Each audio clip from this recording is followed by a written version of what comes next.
Hello, iPhone users. Welcome back to our channel. Today, we're tackling a common problem, duplicate photos. Whether it's random snaps or similar photos, clean up your photo library. Ready?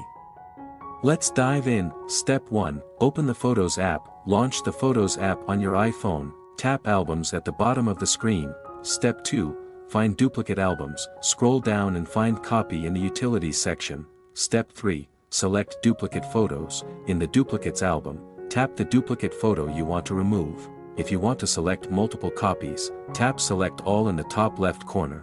Step 4, merge or delete. Tap Merge in the bottom middle, confirm by tapping Merge again. This will keep the highest quality version and remove duplicates. Remember, less is more when it comes to photos. Clean and tidy your photo archive. Some duplicate photos can lead to your device not working properly because you let it accumulate too many junk files without cleaning them up. With just a few simple steps, you will clean them up so your device operates more optimally and efficiently. Thanks for watching and see you soon.